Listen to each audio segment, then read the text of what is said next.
minute just to give you a quick update what's going on with the playground. We submitted a $200,000 grant last Thursday. Shout out, thank you to John Tice to help that. If you know Ed Spears with the city, he jumped through a lot of hoops. It was an inch-thick binder, had to be replicated multiple times, and it was a big effort, so we appreciate it. Also, Claudia stepped up, and we needed some documentation last minute. She pulled that off.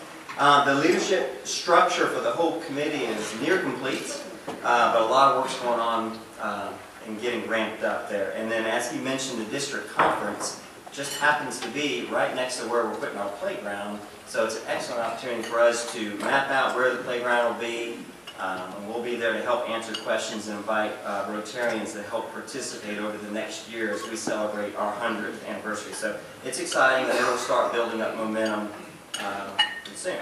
But that's not where I'm up here.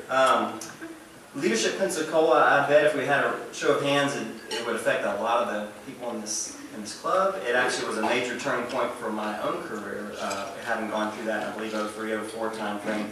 The best class ever, I think, is what they said. But each year, this group, Leadership Pensacola, does a project, and they're pretty amazing projects. Of recent, the LEAP Trail, the USO Lounge renovation. Our year, we help provide those trucks out of the beach for the safety, so we have big water safety. That's why those lifeguards have all that equipment, one of the reasons. This year, they're following suit with another amazing and terrific project. So I'm going to introduce Casey Etheredge, who would not allow me to elaborate on her background, because most of you already know her. She's a fellow Rotarian, but she's the Vice President of Advancement for the Pensacola Chamber Foundation. Casey.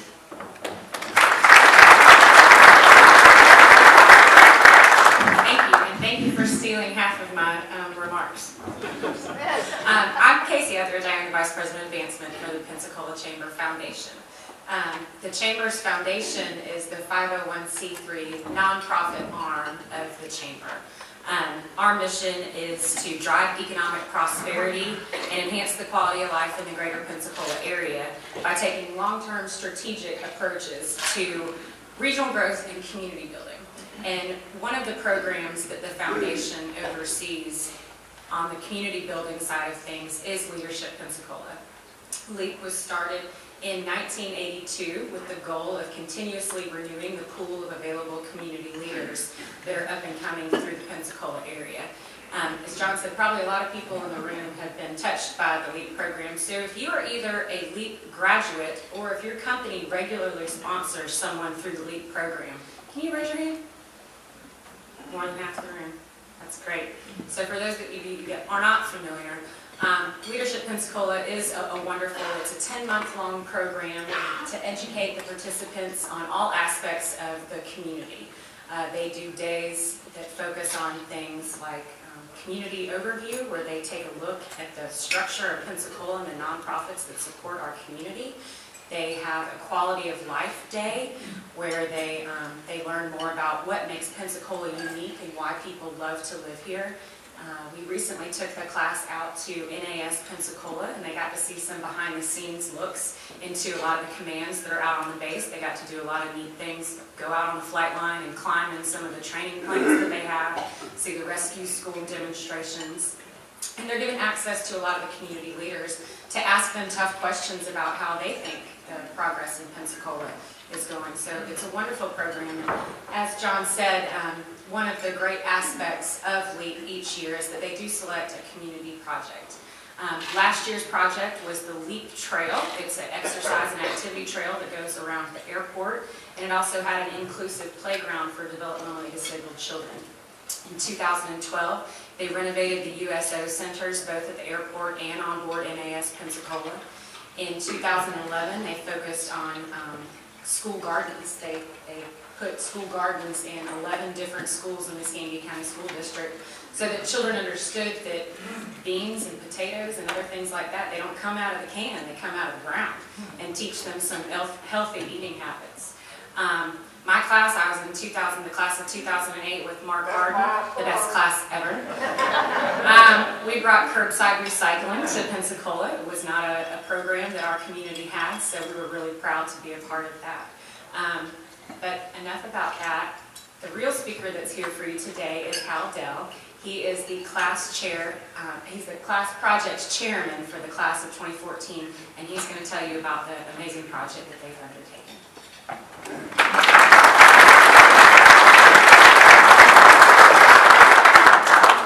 Thank you, Casey. And Courtney wanted me to send her regards to y'all. She's sorry she couldn't be here, but you can imagine she has her hands full. She is planning on coming back towards the end of the summer, but she misses you guys and wanted me to tell you all the love. Thank you for the opportunity to come speak to you this morning. Like Casey mentioned, Leadership Pensacola Class of 2014 has selected LeaPplay as our class project, which is the extreme makeover of the playrooms at the Children's Hospital at Sacred Heart. But before I get to the details about the project, I'd like to speak a little bit more as to how the project came to be. Many of y'all may know the Hendricks family.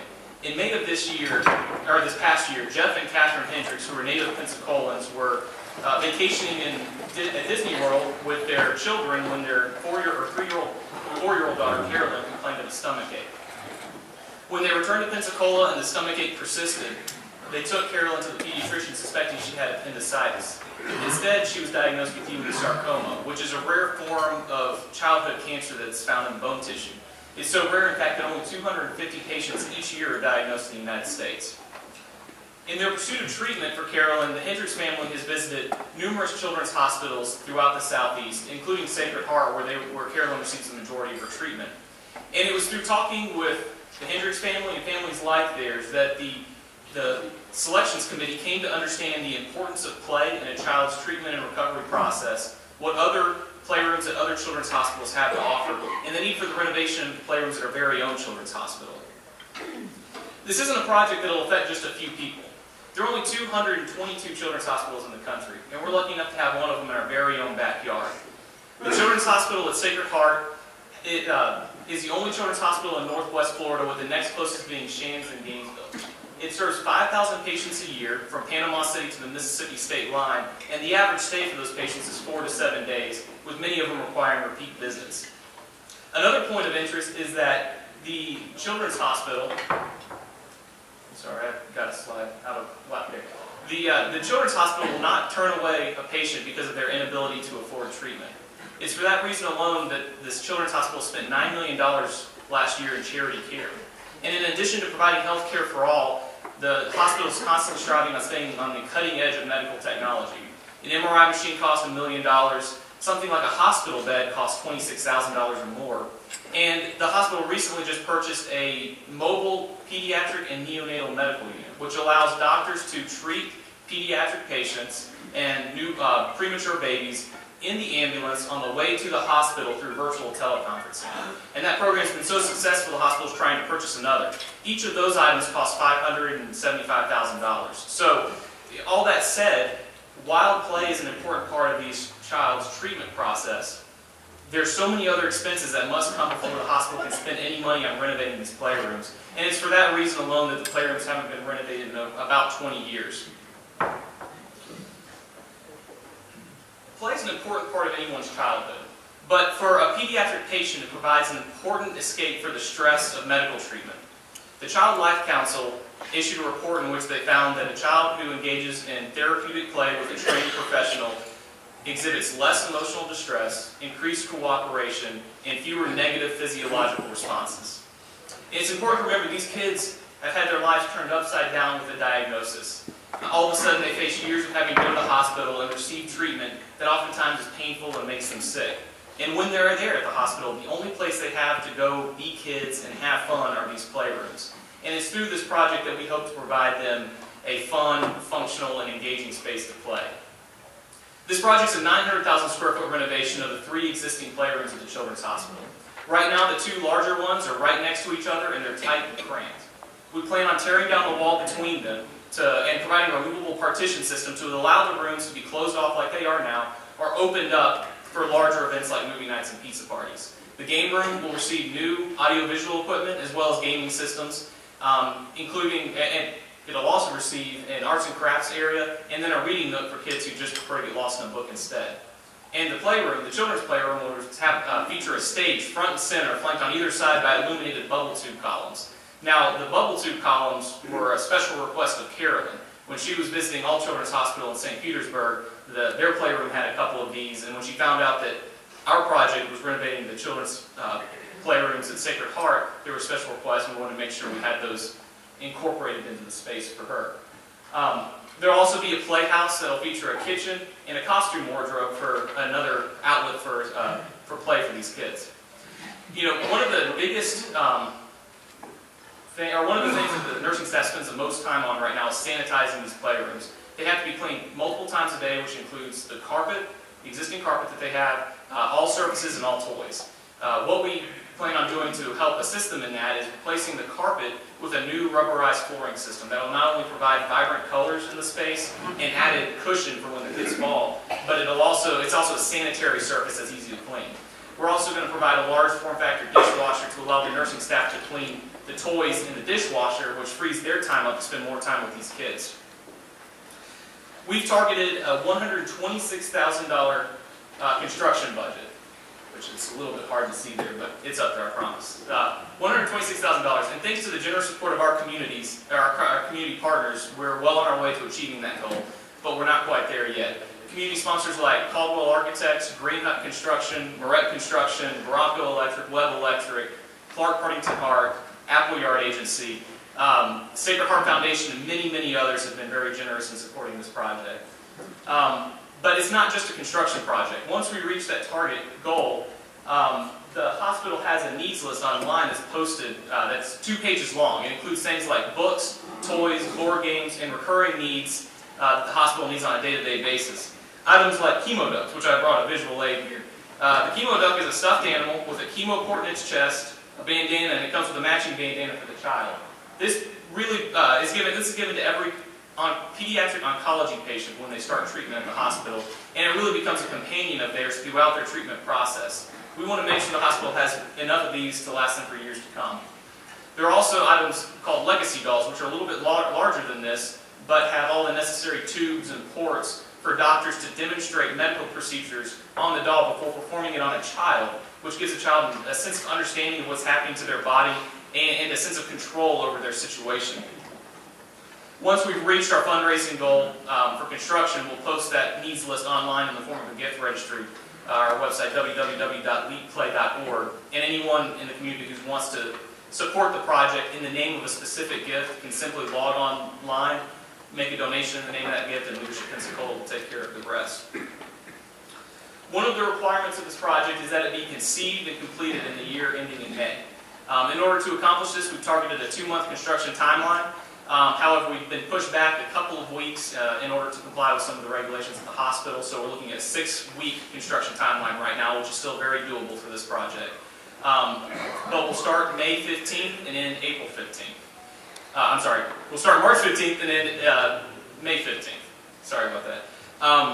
During that time when the playrooms are offline, we will be active in volunteering at the hospital, reading to the kids, hosting pizza parties and things like that to give them that outlet of escape while they're not able to play in the playrooms. And in fact, Leadership Pensacola has been actively involved in volunteering at the hospital already. We helped out with the Halloween party last year. We've hosted several movie nights since. And my favorite was a cookie swap, which was new to me too, but when the hospital approached us about this, they explained it essentially a large cookie buffet and asked if we were interested to produce 800 cookies and meet at the Children's Hospital. Instead, Leadership Pensacola produced over 1,500 cookies, set up on the rooftop garden at the Children's Hospital, and 3 hours later, and many smiling kids' faces later, left with less than 100 cookies on the table. So it was a resounding success by all accounts, although I'm sure the nurses would beg to differ with all the stomach aches they probably had that night. But it's through events just like that you come to understand or you get to know these kids a little bit more, and you get to realize that they want nothing more than just to be kids, to have a place where they can play and have fun. And it's through this project that we hope to give them that space where they can forget where they are, why they're there, and just be kids. I forgot, I'm notorious about going through this presentation, but these are some of our project sponsors. The community's been very generous in supporting this project.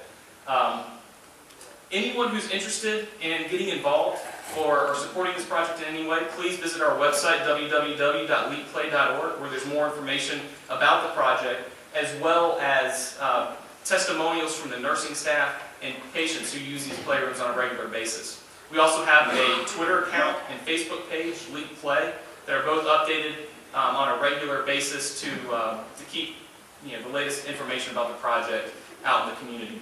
One thing I did want to mention, we added this slide recently. Walgreens is doing a fundraiser for us this month, which is great for them. All the Walgreens in Pensacola, Escambia and Santa Rosa County are participating in this, and if you care to patronize them, you can make a donation at checkout for the project. So we're extremely grateful to Walgreens for supporting us in that way. But with that, I really do appreciate the opportunity to come and speak to you guys this morning, and wanted to open it up for any questions if there were any. All right. Oh, yes, Chris. How many people are involved in average lead class? Okay. The question was how many people are involved in Leadership Pensacola and how many people are involved in this project. Leadership Pensacola has a class of 50 each year. It's an application-based process. I think this year we had over 200 applicants. Yes, the nomination time frame just closed, and we had 237 unique nominations for the class of 2015. And then of those that apply, 50 will be selected. So it is a very competitive program. And the answer to the second part of the question is all 50 are involved in the project. During the selections process, everybody presents a project. We had, I think, 38 submitted potential projects this year. They're then vetted by the selections committee and whittled down to 6, which are presented to the class. And through that, one project is selected. And this year it was LeaPplay. So, all right. Well, thank you guys very much. I appreciate the opportunity.